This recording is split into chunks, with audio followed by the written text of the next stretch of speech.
నిత్యావసర వస్తువుల ధరల పెరుగుదలపై రాజకీయ పార్టీలు మాట్లాడవద్దంటూ ప్రధాని మన్మోహన్ సింగ్ చేసిన వ్యాఖ్యలపై టీడీపీ అధినేత చంద్రబాబు నాయుడు మండిపడ్డారు. రాష్ట్రంలో రాక్షస పాలన సాగిస్తున్న వైఎస్ను అధికార పీఠం నుంచి తరిమికొట్టాలని ప్రకాశం జిల్లా ప్రజలకు ఆయన పిలుపునిచ్చారు.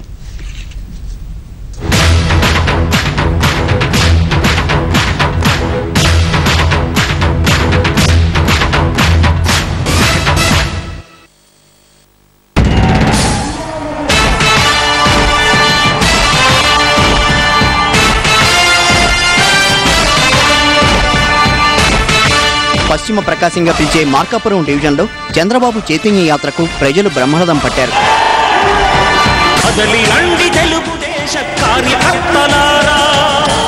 చంద్రబాబు రథయాత్ర 5 గంటలు ఆలస్యంగా సాగుతున్న ప్రజలు ఎండని సైతం లెక్క చేయకుండా ఓపిగ్గా ఎదురుచూశారు. దళితవాడలో ఆయన మీడియాతో మాట్లాడారు. రాజకీయ పార్టీలు ఉన్నదే ప్రజా సమస్యలను పరిష్కరించేందుకైతే ధరల పెరుగుదలపై మాట్లాడవద్దని ప్రధానమంత్రి అనడం విడ్డూరమని విమర్శించారు.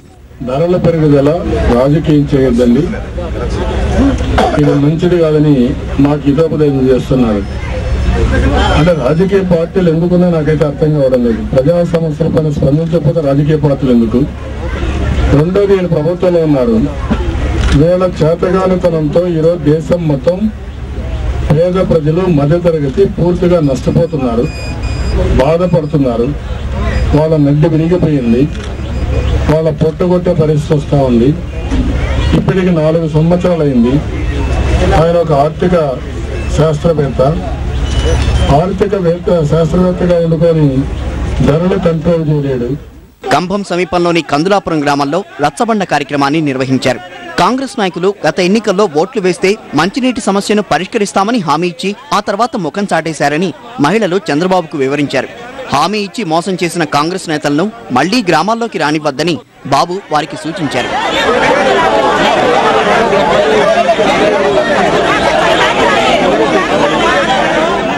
మిట్ట మధ్యాహ్నం మార్కాపురం పట్టణానికి చేరుకున్న చంద్రబాబు యాత్రకు మండుటెండను సైతం లెక్క చేయకుండా జనం అడుగడుగునా నీరాజనాలు పలికారు. మార్కాపురంలో హాజరైన జనసందోహాన్ని చూసి బాబు రెట్టించిన ఉత్సాహంతో ప్రసంగించారు.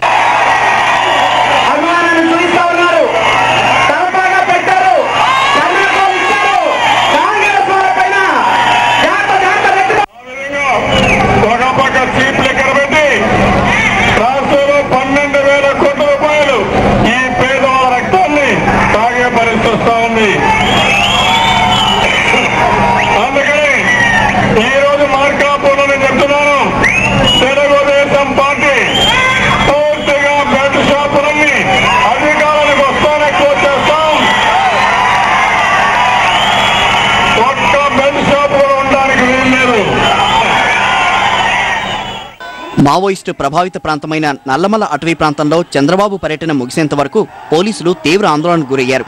ఎక్కువ సమయం యాత్ర సాగించవద్దంటూ ఆంక్షలు విధించారు.